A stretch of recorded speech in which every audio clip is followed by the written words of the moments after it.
Assalamualaikum. Today we are learning chapter 3 which is 3.6 about Kirchhoff rules. For the learning outcome, students should be able to state and describe Kirchhoff rules and use Kirchhoff rules. Kirchhoff rules has two rules which is first rule is junction rule and the second one is the loop rule. For the junction rule is to follow the conservation of electric charge. Junction rule is the sum of the current entering any junction in a circuit must equal the sum of current leaving that junction. For the equation, total I in is equal to the total I out. From the figure, we look at I1, I2, I4 and I5, the arrow is in, while another two, I3 and I6, the arrow is out. So you need to write for total I in, I1 plus I2 plus I4 plus I5 equal to the total I out, I3 plus I6. For the loop rule, is to follow the conservation of energy. Loop rule is the sum of electromotive force is equal to the sum of product of current and resistance or in any closed loop. For the equation is the total electromotive force is equal to the total IR. Next is sign convention when applying Kirchhoff's second law. Jadi kita boleh tahu arah dia adalah direction EMF drawn from terminal negative to positive. For the first figure, direction of the loop is to the right. Jadi dia punya EMF adalah positif iaitu ke kanan. Kenapa? Sebab dia adalah kita tengok direction dia adalah terminal dia akan dari terminal negatif positif. Untuk yang kedua, dia adalah the EMF dia adalah negatif dan the opposite direction with the loop. Okay, so next is for product of IR. So kita akan tengok dia punya arah I dia, arah current dia. So I dia adalah arah I dia adalah ke kanan. Jadi dia adalah positif. Same direction with the loop. So yang kedua, arah I dia ke kiri. Jadi dia punya IR dia adalah negative IR. Opposite direction the loop. Next is how to solve the problem solving using Kirchhoff law.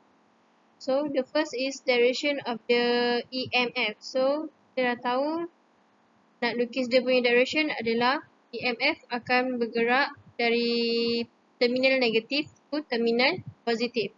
Yang kedua, I for each resistor. You must know that resistor at the same branch which connected in series will have the same current. Yang ketiga adalah junction rule. Jadi kita akan gunakan the total I in is equal to total I out. Yang keempat, direction of the loop. Bila kita lukis dia punya loop tu, we must know that the direction of the loop is whether anti-clockwise or clockwise. Yang kelima, loop rule. And the formula is total EMF is equal to total IR. And last is solve the equation use mod EQN or we use the calculator get the value of current of each current. So besides we can solve the equation using elimination method or substitution method. So from the calculation sometimes we get negative value of current and EMF. This negative sign indicates that the direction of the actual current and polarity of EMF is opposite to the direction shown in circuit. Alright, so here we come to an example question for Kirchhoff's rule. Now, before we apply Kirchhoff's rule, we have to understand the direction of the current flow, which is indicated here by I1, I2, and I3. Now, according to Kirchhoff's first rule, the junction rule, we know that the sum of currents entering one junction will be equal to the sum of the currents exiting a junction. So, the junction is here and here. Hence, we can determine that I1 is equal to I2 plus I3.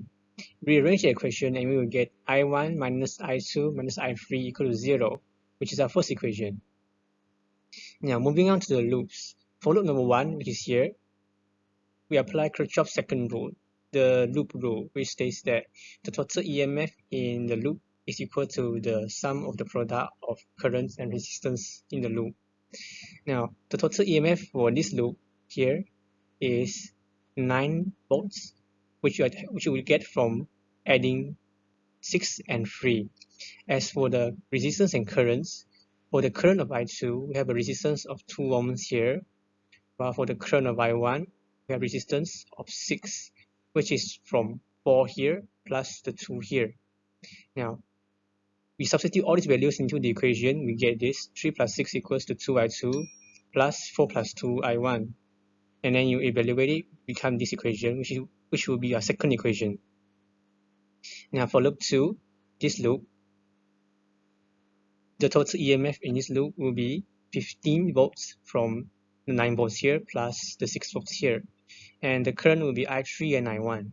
For I3, the resistance will be 9 ohms from the 8 ohms here added to the 1 ohm here.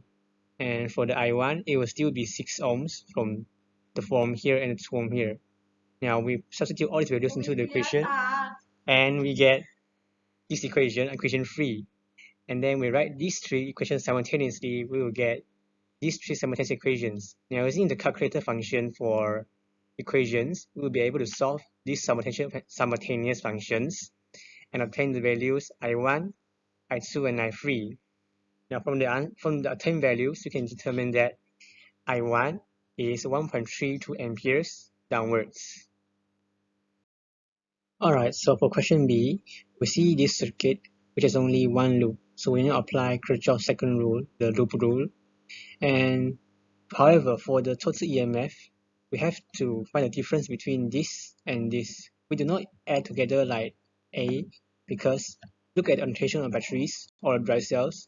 If the two positive terminals are on the same side, then we have to find a difference.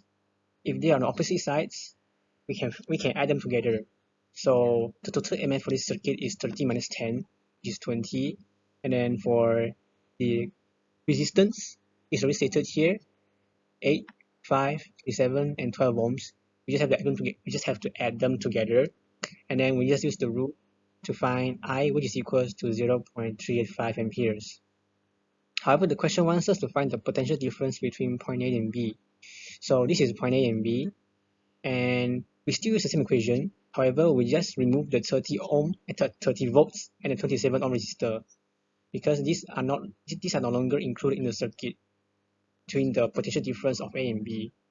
So keeping the rest, the resistance is 5 plus 8 plus 12 ohms, while the current is 0.385 amperes. And for the EMF, which is VAB minus the 10 volts from this battery, we can get the answer VAB equals to 19.6 volts.